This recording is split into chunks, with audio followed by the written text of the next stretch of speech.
Сәлеметсіздер ме, қадірлі көрермендер.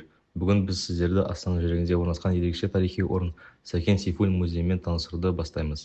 Бұл музей қаладағы ең көне ағаш үйлердің бірінде орналасқан. 19 ғасырдың соңында салынған сәулет ескерткіші болып саналады. Ескі Астананың тынысын сездіріп, сол дәуірдің қалпын айқын жеткізетін мұндай ғимараттар бүгінде өте сирек кездеседі. Музейдің басты мақсаты қазақ әдебиетінің көрнекті өкілі, қоғам қайраткері Сәкен Сейфуллиннің өмірін, шығармашылығын және тарихи мұрасын келер ұрпаққа жеткізу. Сәкен Сейфуллин қазақ кеңес әдебиетінің негізгі қалаушыларының бірі, жаңа әдеби бағыттың көшбасшысы болған тұлға. Ол өз дәуірінде прогрессивті ойларымен, жаңашыл көзқарасымен және халқына деген шынайы жанашырлығымен танылды. Музей ішінде жазушының өмір жолын толық қамтитын көптеген құнды жәдігерлер сатылған. Мұнда оның жеке қолдаған заттары, қызметтік құжаттары, хаттары, фотосуреттері, сирек кездесетін кітаптары мен қолжазбалары қойылған.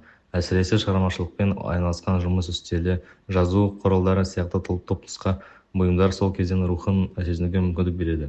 Музей залына кірген ақ уақыт артқа шегініп, Сәкеннің өмір сүрген кезеңіне бет алғандай боласыз.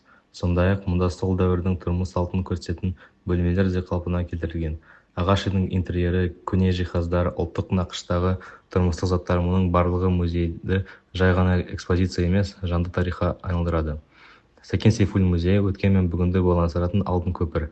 Бұл жерге келген әр адам қазақ мәдениетінің тамыры қандай тереңде жатқанын сезеді. Назарларыңызға рахмет. Қайырлы күн.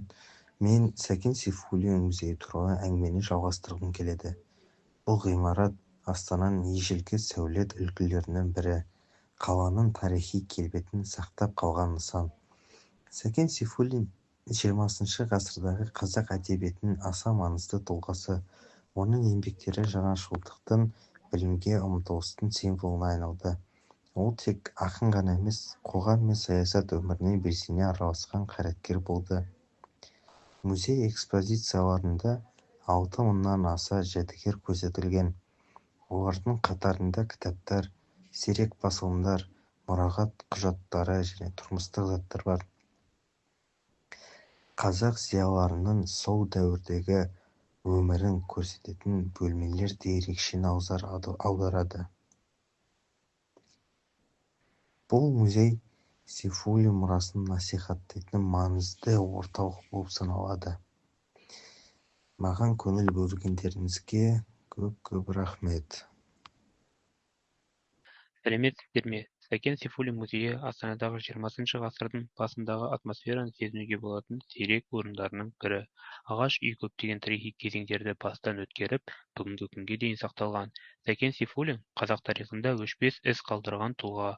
Оның өлеңдері, прозасы, драматургиясы және қоғамдық қызметі өз дәуірінің үнін жеткізді.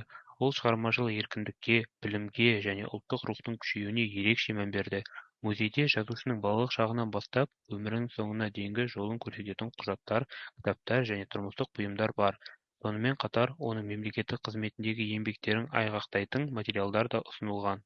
Бұл музей Сейфуллиннің тұлғасын және оның өмір сүрген уақытын тереңірек түсінуге мүмкіндік береді. Назарларыңызға рахмет. Қайырлы күн. Әңгімемізді аяқтай келе, Сәкен Сейфуллин музейінің еліміздің тарих пен мәдениеті үшін маңызы зор екенін атап өткім келеді. Музей көне Астананың бір бөлігінде орналасып, қаланың алғашқы кезеңдерін еске салады. Қазақ зиялыларының жарқын өкілі, оның шығармалар қоғамдағы өзгерістерді бейнелеп, қазақ әдеби тілінің дамуына үлкен үлес қосты. Оның өмір жолы да халқымыздың күрделі тарихымен тығыз байланысты. Қазіргі уақытта музей тек мұра сақтайтын орын ғана емес, сонымен бірге ағартушылық орталық болып табылады. Мұнда экскурсиялар, іс-шаралар мен зерттеу жұмыстары ұйымдастырылады. Бұл музей тарихты сақтау мен рухани мұраны құрметтеудің маңызын көрсететін орын. Тыңдағандарыңызға рахмет, сау болыңыздар.